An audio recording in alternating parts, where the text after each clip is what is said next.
Hello ನಮಸ್ಕಾರ. ಇವತ್ತು ಸ್ವಲ್ಪ ಗಾರ್ಡನಿಂಗ್ ಮಾಡೋಣ. ಪಾಟಲ್ಲಿರೋ ಪ್ಲಾಂಟ್ಸ್ಗೆಲ್ಲ ಹೆಂಗೆ ನ್ಯೂಟ್ರಿಯನ್ ಸಿಗುತ್ತೆ ನಾವು ಮಾಡ್ಕೊಳ್ಳೋಣ. ತೋಟದಲ್ಲಿ ಮಾಡ್ಕೊತಾರಲ್ಲ ಜೀವಾಮೃತ, ಅದನ್ನು ಮನೆಯಲ್ಲೇ ಮಾಡೋಣ.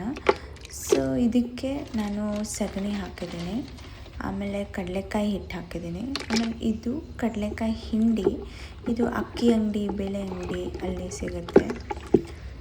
ಆಮೇಲೆ ಇದನ್ನು ಚೆನ್ನಾಗೆ ನೀರು ಹಾಕಿ ಕಲಿಸ್ಬೇಕು.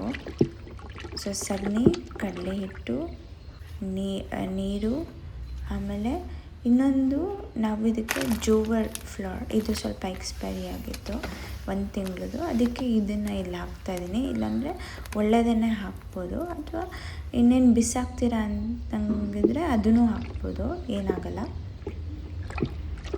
ಸೊ ಅದನ್ನು ಚೆನ್ನಾಗಿ ಕಲಿಸ್ತಾ ಇದ್ದೀನಿ. ಇಟ್ಸ್ ಲೈಕ್ ಎ ಮೆಡಿಟೇಷನ್ ನೋಡಿ.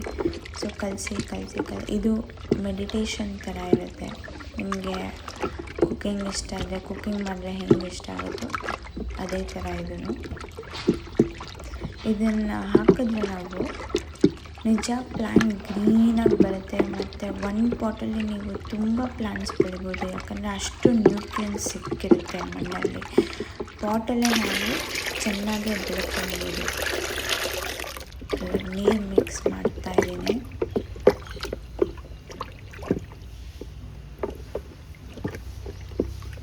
ಇದು ಮಿಕ್ಸ್ ಆದಮೇಲೆ ನಾವೇನು ಮಾಡೋದು, ಇದನ್ನು ಮುಚ್ಚಿ ಇಡೋದು ಒಂದು 3 ಡೇಸ್. ಮುಚ್ಚಿ 3 ಡೇಸ್ ಹಿಂಗೆ ತೆಗೆದು ತಿರ್ಗಾ ಮಿಕ್ಸ್ ಮಾಡಿ, ತಿರ್ಗಾ ಕ್ಲೋಸ್ ಮಾಡಿ, ಫುಲ್ ಕ್ಲೋಸ್ ಮಾಡಿಬಿಡಿ, ಸ್ವಲ್ಪ ಗಾಳಿ ಆಡಲಿ. ಸೊ ಮತ್ತೆ ತೆಗೆದ್ಬಿಟ್ಟು ಮತ್ತೆ ಕಲಿಸ್ಬಿಟ್ಟು ಸಾಯಂಕಾಲ ಯಾವಾಗಲೂ ಫ್ರೀ ಇದ್ದಾಗ ಹಾಗೆ ಮಾಡೋದು.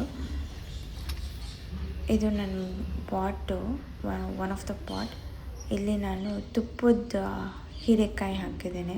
ಇನ್ನೇನು ಬರಬೇಕು. ಇದು ಬೀಜ ಮೊಳಕೆ ಹೊಡೆದಿರಲಿಲ್ಲ, ಸೊ ಜೀವಾಮೃತ ಹಾಕೋಕ್ಕೆ ಸ್ಟಾರ್ಟ್ ಮಾಡಿದೆ. ಓಕೆ, ಅದಕ್ಕೆ ಸ್ವಲ್ಪ ಪ್ರೋಗ್ರೆಸ್ ಇದೆ. ಇದು ನಾನು ಕಿಚನ್ ಫರ್ಟಿಲೈಸರ್ ಮಾಡ್ಕೊಂಡಿದ್ದೀನಿ, ಅದು ಇನ್ನೊಂದು ದಿವಸ ತೋರಿಸ್ತೀನಿ.